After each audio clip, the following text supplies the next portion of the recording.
25 जून को निफ्टी आ bank Nifty trade करने पे कौन कौन लेवल से बारे चलंतु हमें एनालिसिस करबा। चलन देखिबा निफ्टी निफ्टी रे जदि हमें डेली कैंडल को देखिबा मार्केट कौन करजी हमर अपसाइड जो रेजिस्टेंस एरिया थिला 25,150 और नेक्स्ट रेजिस्टेंस थिला 25,200 ए दीटा जाको रेजिस्टेंस फेस करके मार्केट डाउन साइड को जो भला रेड कैंडल लेजी तो एटू पॉसिबिलिटी कि मार्केट डाउन साइड व्यू टिके रही पारे। चलंतु देखिबा 15 मिनट टाइम फ्रेम रे हम पई कोन कोन लेवल से पारे। जदि हम 15 मिनट टाइम फ्रेम रे देखिबा हमरो डाउन साइड रे सपोर्ट कोन अछि तो हम जो ड्रॉ करछन्ते ट्रेन लाइन आ 25,000 गुट राउंड लेवल एग्जैक्ट ए दीटा हमरो सपोर्ट भला काम करबार बहुत पॉसिबिलिटी अछि। मार्केट कोन करछि मार्केट आज गैप अप ओपन देकी 25,000 को सपोर्ट नहीं मार्केट क्लोज दे। जदि market just gap down open होउची किबा फ्लैट ओपन होउची गैप डाउन ए ट्रेन लाइन ऊपर जे पर्यंत ट्रेन लाइन ऊपर अछि किबा 25,000 राउंड लेवल ता ऊपर अछि से पर्यंत हमरो सपोर्ट नहीं मार्केट पुनी अपसाइड रो मूव करि पारे। अपसाइड रो हमरो टारगेट कोन रहबो फर्स्ट टारगेट रहबो 25,150 सेकंड टारगेट रहबो 25,200 ए दीटा हमरो अपसाइड टारगेट रहबो। जदि मार्केट फ्लैट ओपन होउची किबा जस्ट गैप डाउन ए ट्रेन लाइन ऊपर जदि होउची जदि मार्केट बहुत बड़ गैप डाउन ओपन होउची 24,900 तळे 24,900 तळे जदि डायरेक्ट गैप डाउन ओपन होउची ताहाले हमर व्यू कंप्लीट नेगेटिव रहइबो ये down side view रहइबो।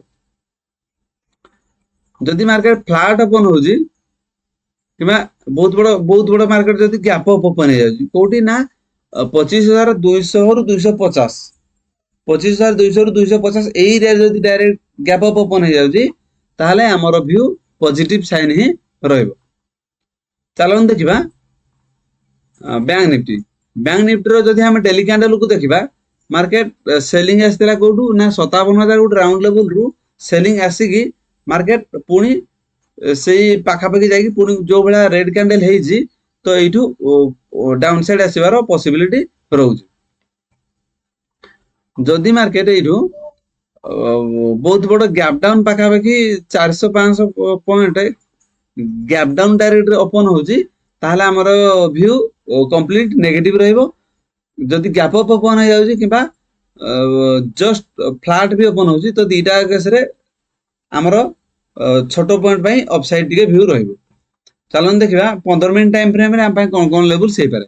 15 minute time frame रे जो देखिबा तळु हमर ए ट्रेन लाइन ड्रॉ करछन ट्रेन लाइन को आज मार्केट रेस्पेक्ट देकी एग्जैक्ट ट्रेन लाइन ऊपर ही क्लोज देछि।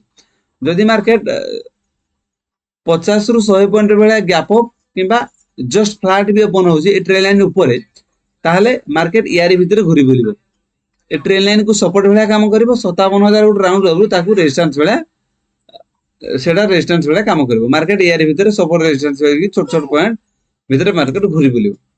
जदि मार्केट जस्ट गैप डाउन भी ओपन होउची किंतु 56,000 गुट राउंड लेवल ऊपर ओपन होउची एरिया रे ओपन होउची ताहले ए ट्रेन लाइन को रेजिस्टेंस फेस करबो आ हमर 56,000 को सपोर्ट बेला काम करबो।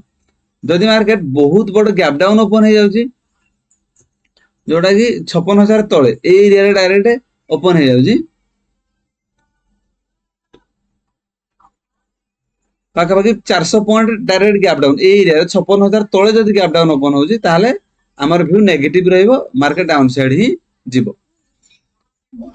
जदि मार्केट बहुत बड़ गैप अप ओपन हे जाउची जदि 57,000 ऊपर जदि गैप अप ओपन हे जाउची ताहले हमर व्यू पॉजिटिव रहइबो मार्केट 57,000 को सपोर्ट नेकी मार्केट अपसाइड जीवो। एई बळी निफ्टी आ बैंक निफ्टी ट्रेडिंग लेवल्स पाए वीडियो को लाइक एवं चैनल को सब्सक्राइब करंतु। Thank you.